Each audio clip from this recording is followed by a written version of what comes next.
శరత్ గారు ఏదో చెప్పాలనుకుంటున్నారు. శరత్ గారు. భరత్ గారు, విషయం ఏంటంటే మనం సైకియాట్రిస్ట్ కనుక చదివితే, సైకాలజీ చూస్తే KCR is a timid politician. He doesn't face any problem head on. అతను ఏంటంటే ఒక సమస్యను ఎటో ఒకవైపు మొగ్గు జరిగిన తర్వాత, పాసాంగం ఎటో వైపు ఒకవైపు మొగ్గిన తర్వాత ఆయన పిక్చర్ లోకి వస్తాడు తప్ప డైరెక్ట్ గా హెడ్ ఆన్ కొల్యూజన్ తో ఒక ఇష్యూని సార్టిట్ అవుట్ అనేటువంటి మెంటాలిటీ కాదు. ఇప్పుడు ఆయనకి ఇన్కన్వీనియంట్ సిచ్యువేషన్ ఇది. ఇప్పుడు మాట్లాడి అనవసరంగా రభస అయ్యే బదులు మెయింటైనింగ్ సైలెన్స్ అని, that is one way of strategic silence, and silence punctuated by timidity, that he doesn't want to face an awkward situation. అయితే ఇంకొకటి నేను దిలీప్ గారితో ఒక విషయంలో చెప్పాలి. నిజంగా కేసీఆర్ గనక ఒకవేళ ఆయన పిల్లలని అంత విచ్చలవిడిగా కలిసి ఉంటే, లేదా హరీష్ రావును గాని కేటీఆర్ని గాని ఇష్టం వచ్చినట్టుగా ఒక పద్ధతి ప్రకారంగా కాకుండా ఎప్పుడు పడితే అప్పుడు కలిసి ఉంటే ఈ ప్రభుత్వం 9.5 ఏళ్ళు ఉండకపో సార్. ఎంతో కొంత కలవకుండా చాలా అనర్థాలను ఆపినాడని నా అభిప్రాయం సార్. అంటే to bit of my experience. Okay okay okay. Ramakrishna Reddy గారు చెప్పండి. మీకు కూడా ఢిల్లీలో చాలాసార్లు మీరు కూడా కేసీఆర్ కలిశారు. ఎందుకైనా మౌనంగా ఉన్నారు ఈ మొత్తం వ్యవహారం మీద? మౌనంగా అంటే ఆయన ఒక జంతువు ఉంటది మనకు, బీవర్ అని. అది 6 నెలలు భూమిలో ఉంటది, 6 నెలలు బయట ఉంటది, హైబర్నేషన్ ఉంటది. ఆయన పని లేకున్నా గానీ బిజీ అని చెప్తాడు. నేను ఓ రోజు ఉన్నది, ఎవరో పెద్ద అతను ఫోన్ చేస్తే లేడు, బిజీగా ఉన్నాడు, హాస్పిటల్ చేరిండు అన్నాడు. ఇక్కడ ఏం చెప్పిండు, హాస్పిటల్ ఇంట్లోనే ఉండు గప్పాలు కొట్టుకుంటూ కూర్చున్నాడు, ఆడు ఇవాళ రావట్లేదు, హాస్పిటల్ ఉన్నాడు అని చెప్పిండు. ఈ చేస్తుంటాడు కొన్ని. ఆయన ఏంటంటే ఫ్రీక్వెన్సీ కలుస్తుంటే ఆయన వాళ్లకు పల్సన్ అవుతారనో ఏదో ఒక ఆయన రాంగ్ నోషన్ ఉంది. దానికోసం ఆయన కలవడు, ఇలా కలవకుండా చేస్తారు. అందరూ హ్యూమిలేట్ అయినారు, చెప్పుకోలేదు. కొంతమంది పవర్ కోసము సరెండర్ అయ్యి ఆయన ఉంచినా ఏం చేసినా అవన్నీ చేసుకుంటా ఉన్నారు. ఇక అందరూ సెల్ఫ్ ఎస్టీమ్ సెల్ఫ్ రెస్పెక్ట్ అట్లా ఉండలేరు కదా. ఆయన ఒక స్టైల్ ఆఫ్ ఫంక్షనింగ్. మీకు ఇష్టం లేకపోతే మనం దూరం ఉండాలా? మరి మేమన్నా ట్రై లేదు, జేఏసీ చైర్మన్ ఉన్నా we never try to approach him or ఆయన కలిసో, లేకపోతే కలిసి ఉంటే మమ్మల్ని కూడా. ఆయనకు ఎస్ మాస్టర్ కావాలా, అన్సాలిసిటెడ్ అడ్వైజ్ ఇవ్వటం అనేది ఆయనకి ఇష్టం ఉండదు. ఆయన ఒక క్వశ్చన్ అడుగుతాడు స్పెసిఫిక్ గా, ఇది ఎట్లుందంటే ఆయనకు తెలుసు, నో అంటే ఆయన ఇష్టపడ్డాని. బాగుంది అన్న అంటారు, అన్న అనేవాళ్ళు బాగుంది సార్ అంటారు. ఇక దాని నెగిటివ్ ఎవరు చెప్పరు. ఆడ ఐఏఎస్లు కూడా లైఫ్ ప్యాడ్ పెట్టుకుని పొద్దున్న 7 గంటలకు వచ్చి కూర్చుంటారు. వాళ్ళు ఏమన్నా ఇట్లా కాదు ఇట్లా చేయొచ్చు అని కూడా చెప్పరు, బికాజ్ ఈ డజంట్ లైక్. కాబట్టి దాంతో వాళ్ళు నష్టపోయింది. వాళ్ళకి ఫీడ్బ్యాక్ లేదు ఆయనకు. ఆయన చెప్పింది ఎగ్జిక్యూట్ చేయాలి అంతే తప్ప గానీ ఇక మేమందరం కూడా. అంటే ఇప్పుడు 10 సంవత్సరాలు పవర్ లో ఉన్నారు, తక్కువేం కాదు కదా. 10 సంవత్సరాలు పవర్ లో 10 సంవత్సరాలు అంటే సిచ్యువేషన్ అండి.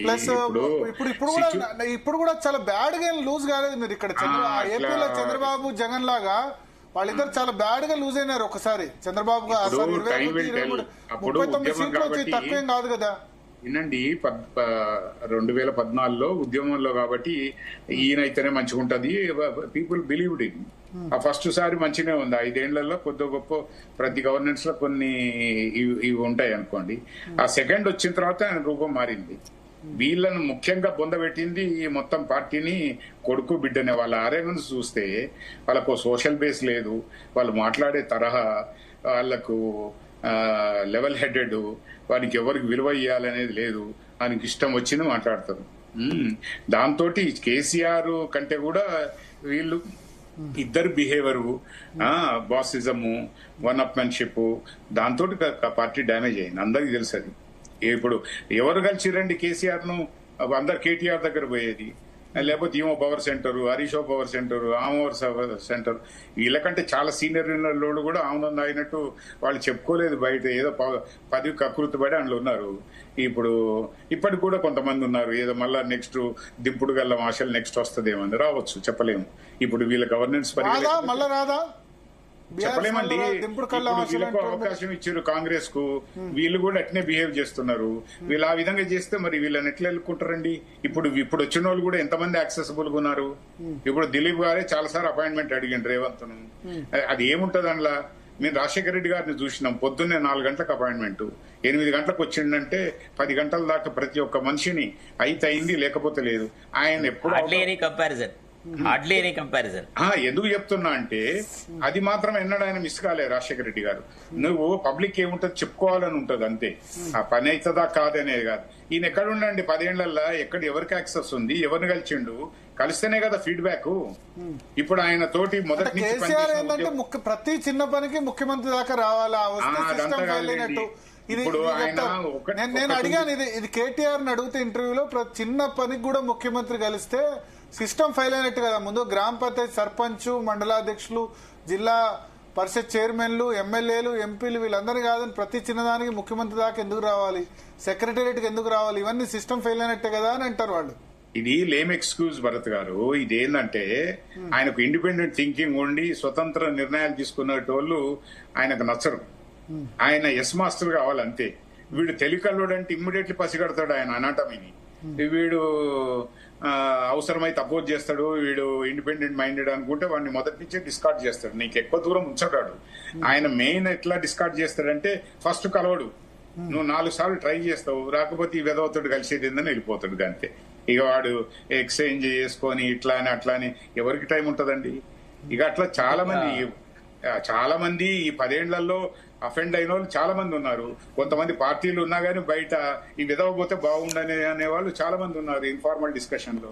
ఇది ఎవరు చేసింది కాదు, ఆయన స్వయంకృతాపరాధం. అందులో ఈయనది ఒక కొంత పర్సంటేజ్ ఉంటే కొడుకు బిడ్డ ఆరోగెన్స్ వాళ్ళది. వాళ్ళు ఏముందండి ఇప్పుడు మీరు కవిత గురించి చెప్తున్నారు, she use to run A franchise Lakme. ఇప్పుడు ఎట్లా ఏం పని చేసింది, ఏ ప్రొఫెషనల్ ఏం చేసింది, ఇన్ని 1,000 కోట్లు 100 కోట్లు ఎట్లా వచ్చినాయి? ఇప్పుడు దట్ ఈస్ దేర్ స్ట్రెంగ్త్. ఇప్పుడు ఎక్కడంగా వస్తాయండి, ఏం పని చేస్తే ఇంతమంది పొలిటీషియన్లు ఉన్నారు, ఎవరైనా ఇది మాన్యుమెంటల్ కరెక్షన్ దేశంలో కానీ ప్రపంచంలో కానీ ఎక్కడ ఉందా? ఇది వీళ్ళ వల్గర్ డిస్ప్లే కూడా బుర్జ్ ఖలీఫాలో అది మొత్తం లైట్ అండ్ షో అండ్లా ప్రాపర్టీస్ ఎక్కడండి?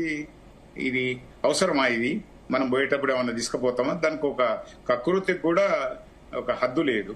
ఇప్పుడు పబ్లిక్ అనేది అందరు రియలైజ్ అయినండి, అంత ఈజీగా ఎవడు తెలంగాణ వాళ్ళు రాజకీయ చైతన్యం ఉన్నోళ్ళు, ఇక్కడ లెఫ్ట్ మూవ్మెంట్ ఉన్నది, వాళ్ళు పబ్లిక్ చదువుకోకపోయినా వాళ్ళ కాంగ్రెస్ మంచి లేదంటారు, వాళ్ళది మంచి లేదంటారు. కాంగ్రెస్ అంటే ఇప్పుడు వీళ్ళు మంచిగా ఉంచుకుంటే మంచి గవర్నెన్స్ చేసి మీరు పనైనా కాకపోయినా యాక్సెసిబుల్ గా ఉంటే పబ్లిక్ సంతోషపడతారండి.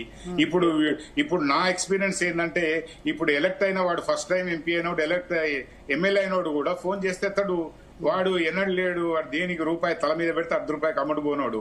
కనీసం అప్పుడు నోటీస్ చేయకపోయినా తర్వాత ఎత్తి ఆన్సర్ ఇవ్వాలి కదా.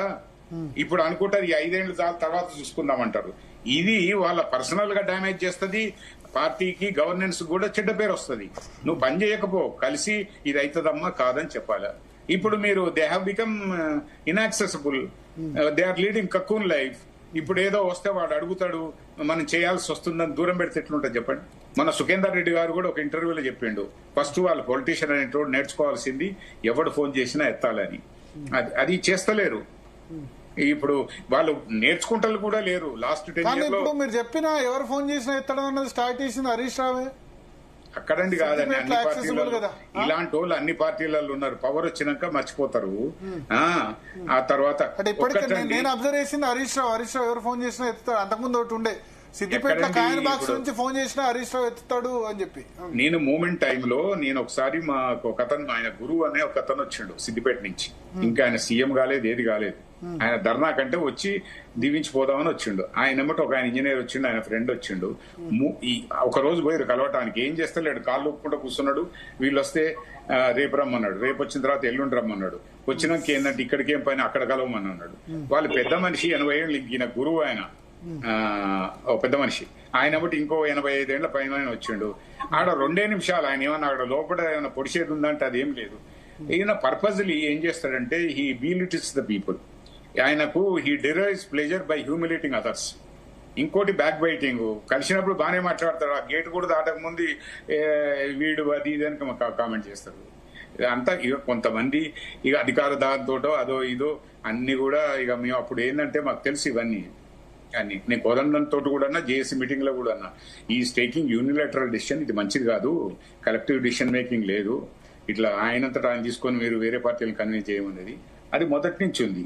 అది తెలిసిన అందరు ఏమనుకోరంటే ఏదో ఒకడు ఉన్నాడే మనకు, సరే దారి తెచ్చేటోడు, తర్వాత చూసుకున్నానులే, అట్లా ప్రతి ఒక్కరు కూడా ఎక్స్క్యూజ్ చేశారు. దాన్ని ఏం చేసినా గానీ బయట చెప్పేటప్పుడు ఈయనను పల్సన్ ఎవరు చేయలేదు. కానీ అది ఎవరు మర్చిపోతారండి? ఎవరు మర్చిపోరు. ఓకే ఓకే హరిశంకర్ గారు, భరత్ గారు ఒక విషయం చెప్పాలండి యా, ఇక్కడ సార్